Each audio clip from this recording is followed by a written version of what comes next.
जून को air India का plane crash हुआ, सैकड़ों लोग मारे गए और देश के गृह मंत्री जी ने साफ कह दिया कि यह एक दुर्घटना थी और इसे नहीं रोका जा सकता था।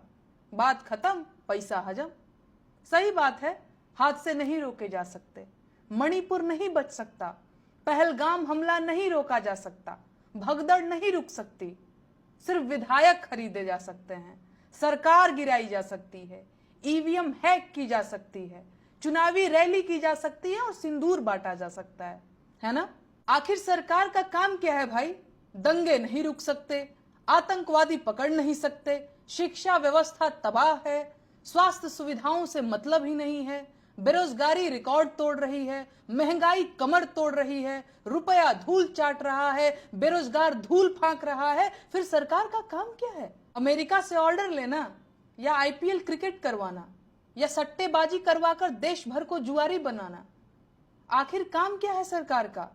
अमेरिका से भारतीयों को जंजीरों में बांध कर भेजा गया और आपके मुंह से चूं तक नहीं निकली। यही दिन दिखाने के लिए 56 इंची बने टहल रहे थे आप।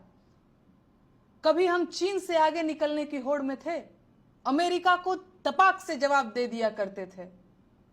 आज पाकिस्तान आंख दिखा रहा है और अमेरिका ऑर्डर दे रहा है। शर्म नहीं आ रही है? सैकड़ों देशवासी जिंदा जल गए और इन्हें अलग अलग एंगल से फोटो खिंचवाना है और पोज मारना है। देशवासी कितने नशे में हैं कि ये निकृष्टता नहीं देख पा रहे हैं। अगर यही आपका आपदा में अवसर है तो इसे हम देशवासी नीचता कहते हैं। इस देश की जनता ने कैसे कैसे लोगों को सिर पर बिठा रखा है। पर्ची निकालने और भविष्य बताने वाले बाबाओं ने विमान दुर्घटना के बारे में पहले ही क्यों नहीं बताया? इन्होंने प्लेन क्रैश की पर्ची क्यों नहीं निकाली?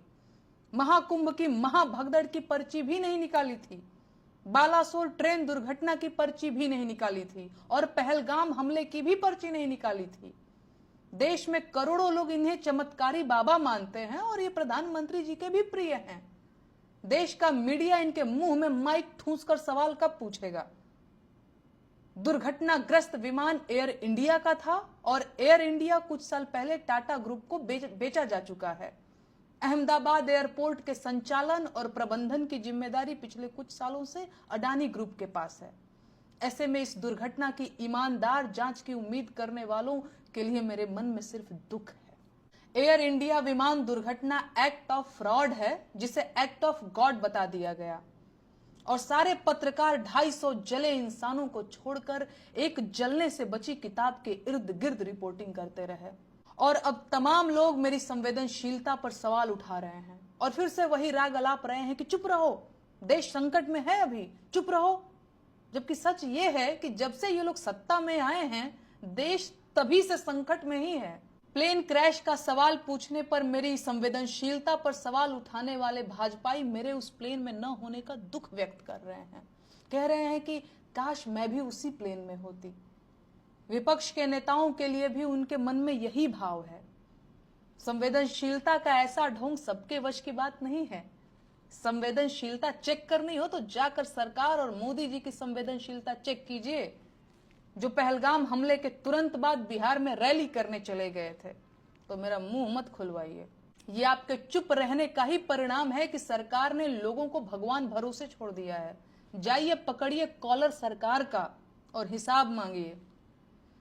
दुर्घटनाग्रस्त हुआ विमान सितंबर 2012 में एयर इंडिया के बेड़े में शामिल हुआ था। ऐसे में ये विमान लगभग 13 साल पुराना था। कारें 10 साल में रिटायर हो जाती हैं, लेकिन 12-13 साल पुराने विमानों में यात्री ढोए जा सकते हैं। क्यों?